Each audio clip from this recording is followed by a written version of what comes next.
Videos of extreme motorcycle stunts usually follow a certain trajectory. They start off flashy and you think, for a split second, that the stunt will succeed. Then something goes awry and both the rider and your expectations come crashing down to earth. Unfortunately, Max Awesome follows the same trajectory. It aims for tongue-in-cheek brashness and fun, but falls short and lands, painfully, on a figurative double-decker bus. Everything about Max Awesome is bold, bright, and cartoonish from the outset. The main character sports a gravity-defying pompadour that would be the envy of any anime character. Your goal is to earn Awesomes, the official currency of the game, by clearing levels with exceptional times and scores.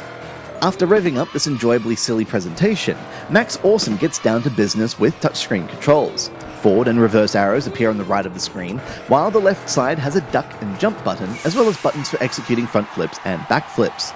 You'd be forgiven for thinking that all this looks and sounds familiar. Max Awesome borrows quite heavily from both Bike Baron and, more blatantly, Joe Danger, without capturing the essence of what made either game fun. From the very first level onwards, it's plain that there are some problems with the controls, and the game engine that Max Awesome is built on. Almost everything in the controls feels stiff, and there's a noticeable lack of fluidity in the strings of moves that you tell Max to execute. Compounding this problem is a rather indecisive physics engine that can't seem to make up its mind on what planet this game is taking place on.